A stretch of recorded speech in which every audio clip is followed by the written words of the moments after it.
everyone and welcome back to my YouTube channel.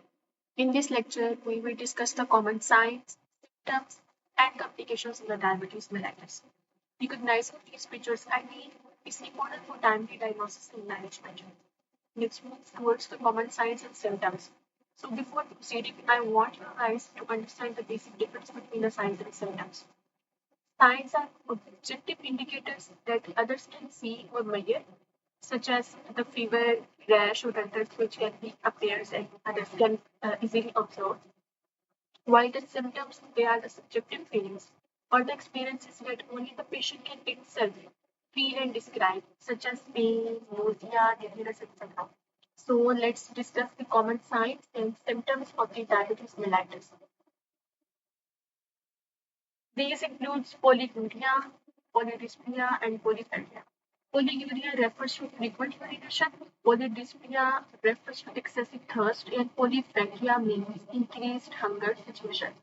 And patients may also experience fatigue and weakness and unintentional weight loss. Acute complications.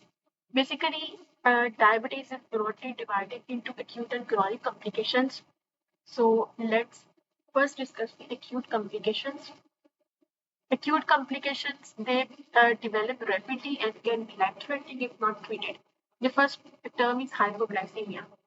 It occurs when the blood glucose levels fall too low and usually due to excessive medication or by skipping meals. Diabetic ketoacidosis. This mainly occurs in the type 1 diabetes and results from severe insulin deficiency. Hyperosmolar hyperglycemic state. It is a condition that occurs in type 2 diabetes, and this happens when uh,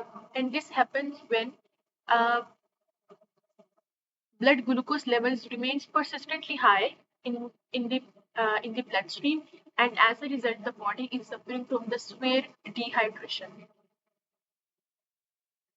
Chronic complications, they basically developed over a long period of the time due to persistent hyperglycemia, and diabetes increases the risk of the cardiovascular diseases such as heart attack and stroke. It can also damage the kidneys, nerves, and eyes, leading to nephropathy, neuropathy, and retinopathy. Importance of the glucose control. The first importance is to prevent the hyperglycemic state. So most of these complications can be prevented or delayed with good blood glycemic control, especially in case of the carbohydrates. If you are taking carbohydrates, you should be aware. And you have to manage the good glycemic control to prevent the complications and improve the quality of your life. To conclude this lecture, diabetes presents with characteristic symptoms and can lead to serious complications if uncontrolled. So, its management and regular monitoring is important and essential. So, this is all about the today's lecture. Thank you for watching.